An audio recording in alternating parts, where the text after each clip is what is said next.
ఆంధ్రప్రదేశ్ ఉప ముఖ్యమంత్రి గారు హైదరాబాద్ నుంచి ఒక ప్రత్యేక విమానం వేసుకొని ఈరోజు గన్నవరం వచ్చి అక్కడి నుంచి ఒక చాపర్ వేసుకొని ప్రకాశం జిల్లా పర్యటనకు వచ్చారు. తన రెండో భార్య కుమారుడు ప్లస్ మూడో భార్య కుమారుడు వాళ్ళిద్దరిని వెంట పెట్టుకొని ఒక ప్రభుత్వ కార్యక్రమానికి అయితే హాజరయ్యారు. మంచిదే, సంతోషం.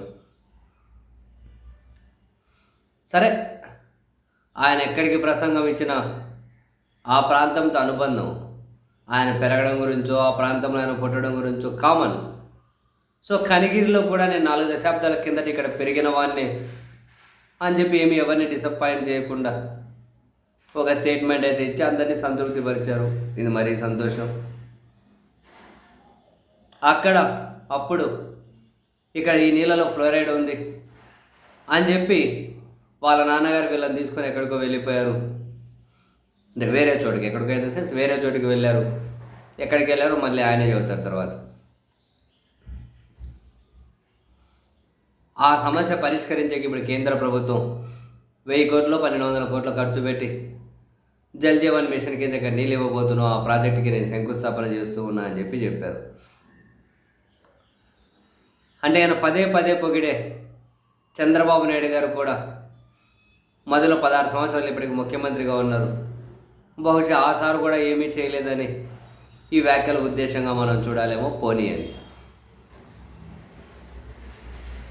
అండ్ ఆ తర్వాత వేదిక మీద నుంచి మాట్లాడి, ఎక్కడైనా ఎవరైనా ఒక వేదిక మీద నుంచి పాలకులు మాట్లాడితే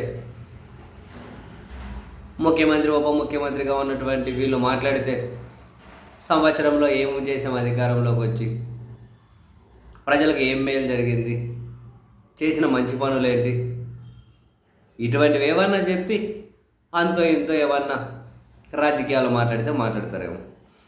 కానీ అదేంటో కానీ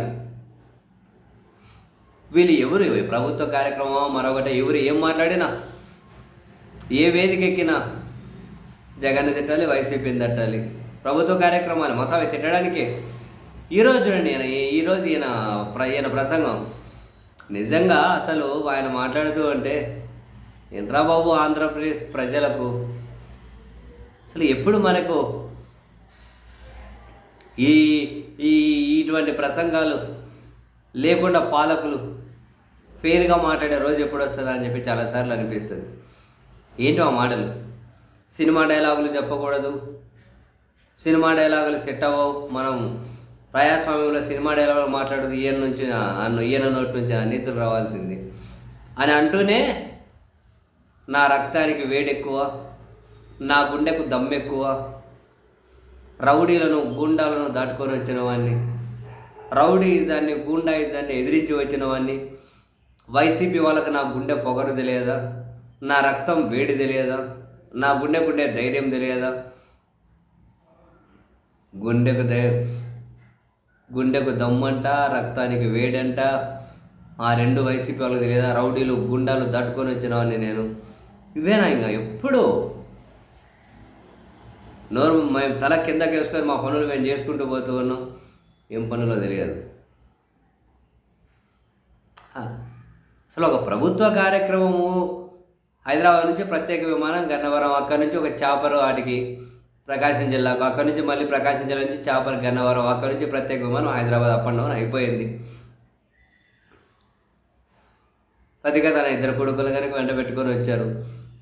సో పొద్దు నుంచి సాయంత్రం పోయే కార్యక్రమమే కాబట్టి ఇటు ప్రత్యేక విమానం ప్రత్యేక చాపర్లోనే కదా ఏముందని చెప్పి వాళ్ళని వెంట పెట్టుకొచ్చారు. కానీ పిల్లలు వచ్చారు, సంతోషమే. అని ఇంకేమన్నా మాట్లాడాలి కదా, ఏం మంచి చేసాం ఏంటి, ఈ ముచ్చటే వద్దా ఇక. ఎన్ని రోజులబ్బా స్వామి టార్చర్, సీరియస్లీ. సినిమాలో డైలాగులు చెబుతాం, సింహం గడ్డం గీసుకోదు, నేను గీసుకుంటా, సింహం గడ్డం గీసుకుంటే ఎంత చండాలంగా ఉంటుంది, ఏంటో ఏమైనా సంబంధం ఉందా. సినిమా డైలాగులు వద్దు అంటేనే నా గుండెకు పొగరెక్కువ, నా రక్తానికి వేడెక్కువ, నా గుండెకు దమ్ము ఎక్కువ, రౌడీలో దాటుకొని వచ్చా, గుండాలను దాటుకొని వచ్చా, ఇవి లేకుండా అంటే ఒకటిలేండి. పాపం ఈయనకి ఏమీ సబ్జెక్ట్ మీద అవగాహన ఉండి ఉండదు, అదేమైనా అవగాహన తెచ్చుకునేంత టైం ఉండట్లేదేమో ఆయనకు కూడా. మరేదో ప్రభుత్వ కార్యక్రమానికి వచ్చారు, దాని గురించి ఇంకేమైనా ప్రజలకు ఎక్కువ చెప్పాలి అని అంటే ఇంకా చెప్పాలంటే మనకు తెలియాలి. ఏదో దాని గురించి 2 మాటలు చెప్పి మిగతావంతా దమ్ము, గుండె, రౌడీలు, గుండాలు, రక్తము, మీరెంత, మీ బతికెంత ఇట్లాంటివన్నీ అంటే ఏం పావుల ఖర్చు లేనివి కదా. పైపెచ్చి అక్కడ ఉండే చప్పట్లు కొడుతూ ఉంటారు. ఉచిత చప్పట్లు మళ్ళీ అడిషనల్గా పావుల ఖర్చులే. ఏ నిమిషం ఏమన్నా చదివి అవగాహన పెంచుకోవడం కోసం నిమిషం టైం కేటాయించాల్సిన అవసరం లే. ఊరికి ఉచిత మాటలు ఏముంది.